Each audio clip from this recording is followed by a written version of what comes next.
BPSC अभ्यर्थियों का मामला इन दिनों खूब सुर्खियों में है। जहां भी देखिए एक ही जिक्र है, वो है बीपीएससी के मुद्दे का। और इसी दरमियान प्रशांत किशोर भी काफी हाईलाइट हो रहे हैं। जिस तरीके से वो इस मुद्दे को उठाते हुए दिखाई दे रहे हैं, मीडिया में इस वक्त प्रशांत किशोर छाए हुए हैं।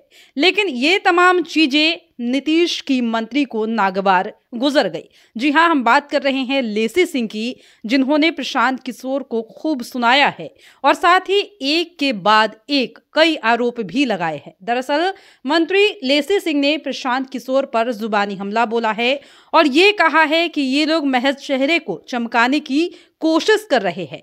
इतने पर ही वो नहीं रुकी, बल्कि उन्होंने लालू प्रसाद यादव साथ ही उनके परिवार पर भी हमला बोला है और कहा है कि पिछले 15 सालों में ये लोग कहाँ थे जो आज इन तमाम चीजों का जिक्र कर रहे हैं।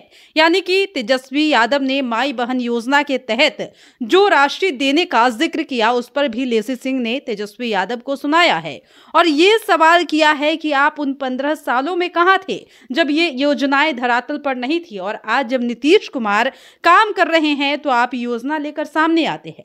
यानी कि लेसी सिंह ने साफ तौर पर तेजस्वी यादव को और साथ ही प्रशांत किशोर को जमकर सुनाया है। उन्होंने किस तरीके से सवाल पूछा है वो आप सुनिए। 15 वर्ष का भी तो बुलेटिन जारी करना चाहिए कि 15 वर्ष जनता ने मौका दिया, उसमें कितना काम किए और कितनी घटनाएं हुई, कितना नरसंहार हुआ।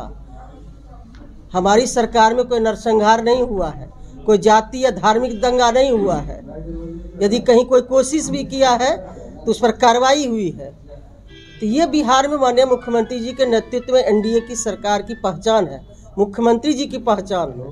अब विपक्ष से कोई हमारे नेता माननीय मुख्यमंत्री जी को सर्टिफिकेट लेने की जरूरत नहीं है। बिहार की 13 करोड़ जनता सर्टिफिकेट दे चुकी है।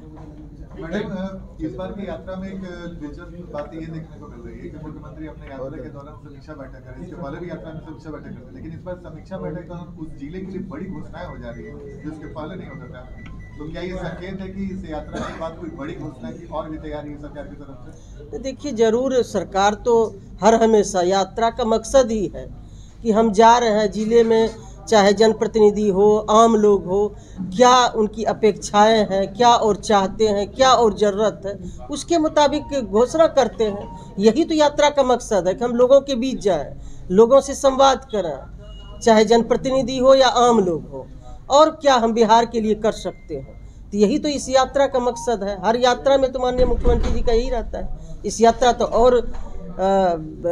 यात्रा में तो और घोषणा भी हो रहा है। तो ये बिहार के लिए यात्रा तो सुखद है।